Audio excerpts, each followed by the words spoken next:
Here we go. Welcome back to the channel. Don't forget to hit like and subscribe and tell a friend, Here we have Trapboy Freddy. He's talking about MO3. He's talking about Yellow Beezy. I'll let you know what I think in a second. Unbelievable. To the shit that I done been through. Right. I hear you, man. For the person that's watching this, that's like, never been anywhere around bullets or anything, what did it feel like? I mean, you really didn't feel it, you know what I'm saying? You felt it afterwards. It's like I couldn't move my legs, so that's why I could feel it, but as in like the total. So Trapboy Freddy, he's here talking about an incident where he was ambushed at a gas station and someone came and they shot him, unfortunately. It only went through his leg.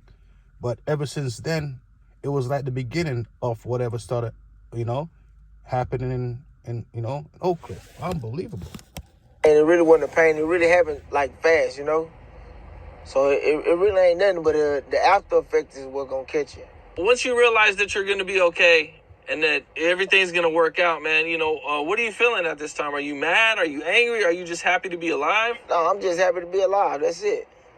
What was the first thing you did when you got released from the hospital? I went straight home. They had stole my earrings at the hospital, so I made a little video without my earrings, but that's about it. I had went home and started chilling. Okay. That's what's up. A lot of people get shot, man. I've interviewed people, and they say that, they think they're invincible after they get shot or when they go through a life or death situation. Did you ever have any of those moments? Nah, okay. Hell no, I'm the same OG. Well, at what point did you start rapping?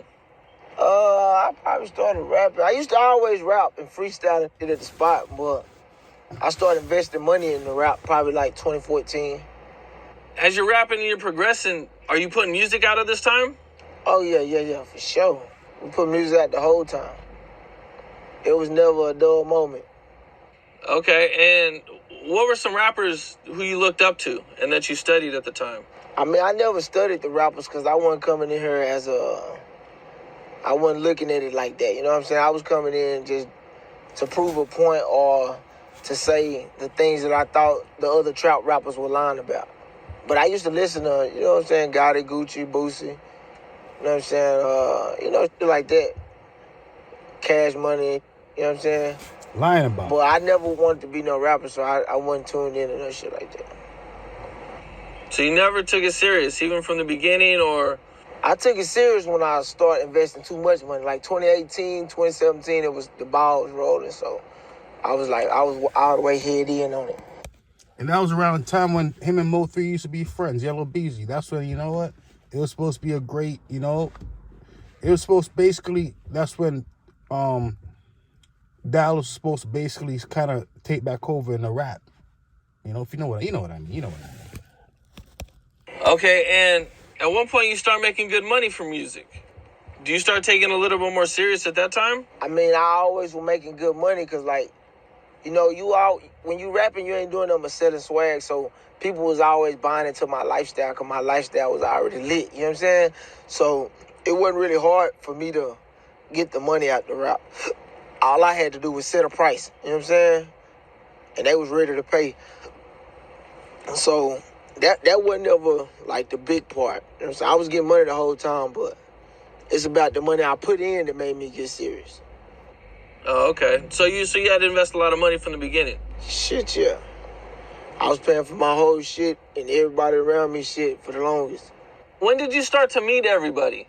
Like the popular rappers that we know, Yellow Beezy, Go Yayo, MO3 and everybody. I mean... So right now, Trapboy Freddy, he's going to start talking about MO3. R.I.P. to that man right there. Yellow Beezy, they say he's threw his whole life away. Imagine that, because of MO3. Don't forget, they all used to be friends. Somewhere along the line, there was a falling out. On down the line is how I met everybody, you know what I'm saying? Like, through all this shit and shit. I knew Yellow from back in the day, and we met at the old strip, hole in the wall clubs in Oak Cliff. Everybody else I met on through the route. Oh, so you knew Yellow Beezy for a while? Yeah. Before music? Yeah. I mean, we already was doing music, but we wasn't, you know what I'm saying, on this type of shit that we on now, but yeah. Yeah. I hear you, man. Okay, that's what's up. Okay. You know, man, there was a lot of controversy about you being in a car accident or you being shot. What was going on with all that? I mean, that's really two different separate situations. You know what I'm Okay. saying? I got shot September 7th. I got in a car wreck in October. But, you know, nigga was fanned out, so he just jumped on the internet with a whole bunch of rah-rah shit.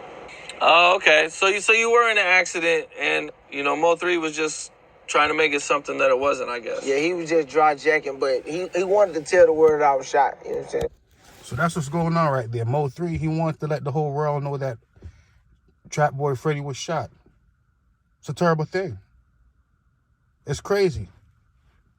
MO3, they did him bad on the highway. They really did. How that was.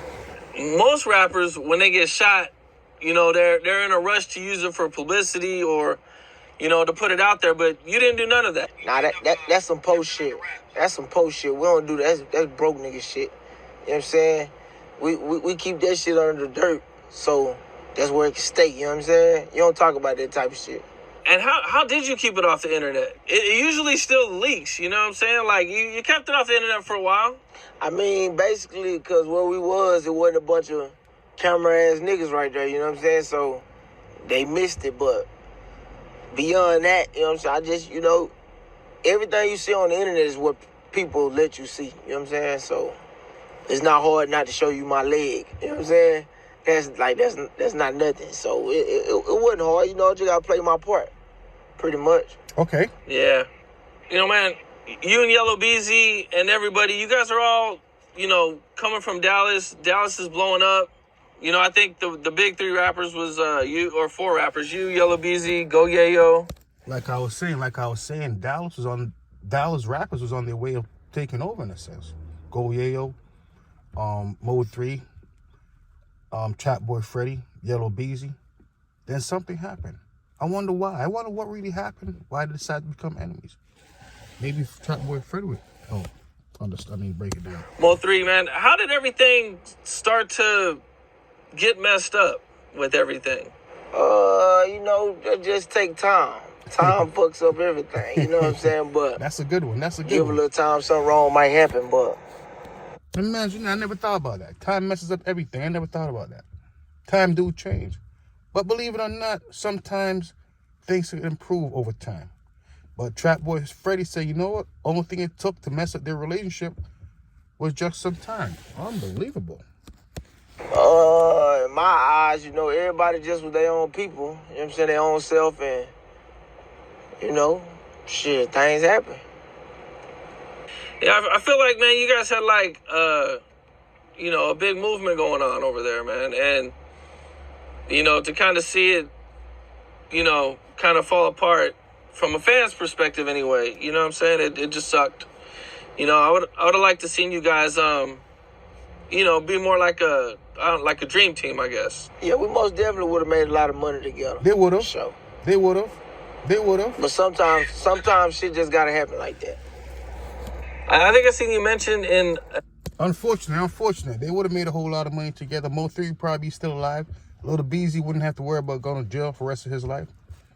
Everything would have been different. It's crazy. Just give it some time. That's it. Things will change. That's what he's saying.